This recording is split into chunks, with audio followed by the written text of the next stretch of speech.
Welcome to my very first long form video. Let's recreate this snake plant. I start with my pot stamp, then add a layer and add my snake plant stamp. You can use the arrow tool to adjust or to change the size if needed.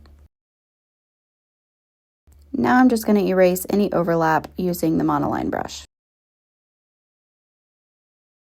Add a new layer and move it underneath your outlines. Now go to your color palette and choose the light yellow. We're going to continue with our monoline brush at about 12% for the size. You can save that by pressing the plus sign. Now you'll just add these highlights all around wherever you think that they should be.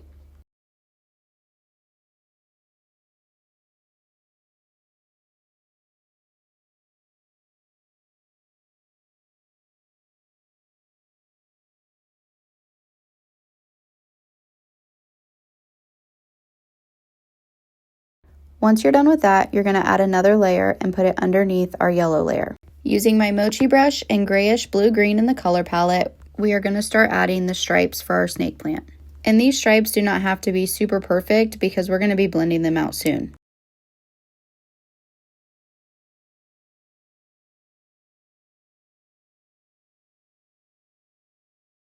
Once you're done adding your stripes, we're going to grab the lighter shade of the green, add a layer underneath our stripes, and begin filling in our leaves. We're still currently using the mochi brush for this. I try to do one swipe for each leaf as this brush is buildable and I want them to all be the same. But if you wanted more dimension, you could always overlap this color as well.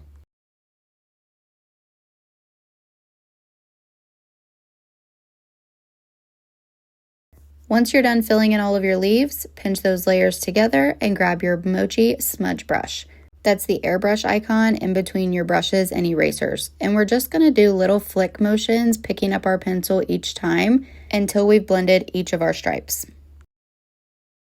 Now choose the brown shade, add a layer underneath the pot, then turn on the reference on the pot layer. Now you can drag and drop onto your new layer. Go ahead and turn reference back off, add a layer on top of our filled layer now, and select clipping mask. Using the middle dark brown shade, we're going to add our lines to our pot. Once you draw your line, you can hold and then adjust using the menu. Now we're going to duplicate this layer and adjust our line down. Continue this process until the entire pot is filled with lines.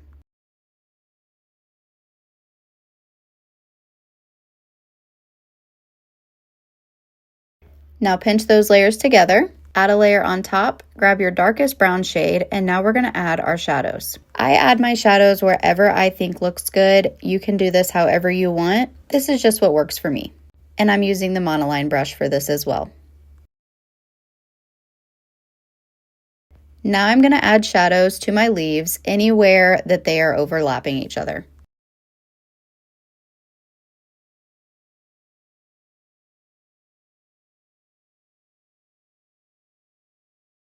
Now we're going to Gaussian blur this layer. Then tap the N on the layer and change the blend mode to multiply and lower the opacity just a bit. Now add a layer on top of all of your other layers and use white to do your highlights. Still currently using the monoline brush. Again, you can do these however you like. There's no right or wrong way to do your own highlights.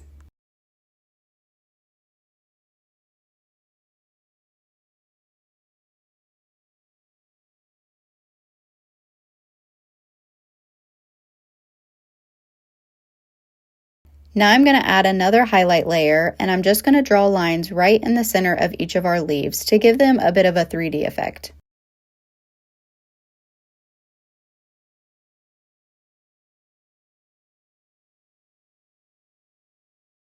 Once you have all your lines added, now we're going to Gaussian blur.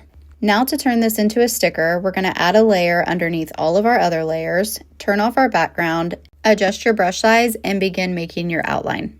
Clean lines are very important for this step, so you'll want to make sure your stabilization settings are set to max 75, 50, 50, 50. And you don't have to do this step all in one motion. You can pick up your pen as long as you reconnect your lines once you start again.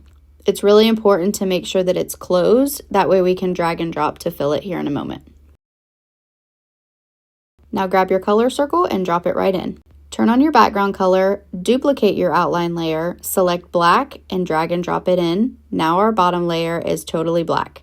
We're going to Gaussian blur to about 8%, and your sticker is complete. Now you can group your layers together and duplicate just to have one to save. You'll want to flatten one, so now we can move this layer into a different canvas if we want to, if you wanted to use this for digital planning, or maybe add it to another design. I hope you enjoyed this tutorial and be sure to subscribe for more.